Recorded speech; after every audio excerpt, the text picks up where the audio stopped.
Dan iblis, dia tidak mau manusia masuk surga. Dia berusaha dengan segala macam cara untuk mengacaukan. Sebenarnya gini, jemaat yang saya kasih dalam Tuhan, saya ingin mengajak Anda untuk membuka mata, melihat dan menilai bahwa iblis mau mengacaukan doktrin keselamatan, jalan keselamatan, supaya kamu tidak masuk surga. Lalu dengan cara apa? Dengan cara dia merendah-rendahkan ini. Kenapa di Amerika di barat di sana, negara yang bagus, kenapa orang tua dari gereja baptis yang sampai belasan ribu orang jemaatnya gagal menestafetkan kebenaran kepada anaknya, apalagi cucunya? Kenapa bisa gagal? Mereka termakan tipu muslihat iblis yang merendah-rendahkan wibawa Alkitab. Merendah-rendahkan wibawa Alkitab. Nah, merendahkan wibawa Alkitab bagaimana caranya? Saudara, tadi dengan ditambahin apokripa, yang sehingga isinya jadi bertentangan, jadi kacau balau. Dan yang kedua, Anda tahu nggak? Di kelompok Kristen Protestan, hasil protesnya Luther semuanya itu, yang 15-17 itu. Pertama itu begitu hebat. Orang-orang Kristen itu begitu menghormatin Alkitab. The Word of God, firman Tuhan.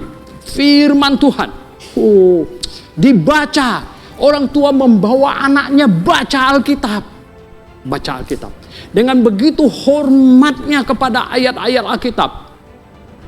Sebenarnya ini nomor satu dulu. Ya, ini nomor satu. Kalau kamu gagal membawa anak kamu hormat kepada Alkitab, kamu gagal mengestafetkan kebenaran kepada mereka.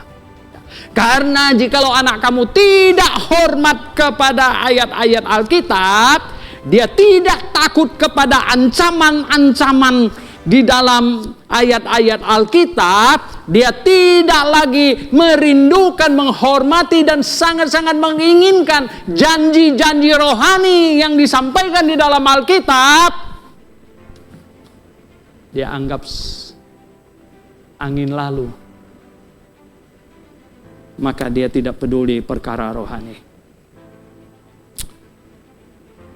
Saya bilang kepada orang-orang yang di Alkitab Gideon, saya bilang, kamu kasih 2 truk Alkitab, dikirim ke kelompok lain itu. Mereka terima nggak? Terima. Mereka baca nggak? Mungkin nggak baca.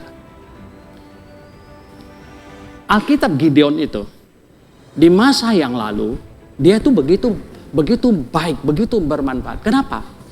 Mereka taruh Alkitab itu di hotel-hotel, di penjara, di mana-mana. Terus ada anak durhaka, gitu. Anak durhaka satu hari nyangkut di hotel, gitu. Atau di penjara, dia baca Alkitab. Dia nangis kembali kepada Tuhan. Mengapa? Karena di zaman itu mereka masih menghormati Alkitab. Walaupun dia durhaka, lari dari rumah, lari dari gereja, tapi hatinya masih hormat Alkitab. Namun ketika sikap hormat Alkitab ini hilang, udah kacau dah.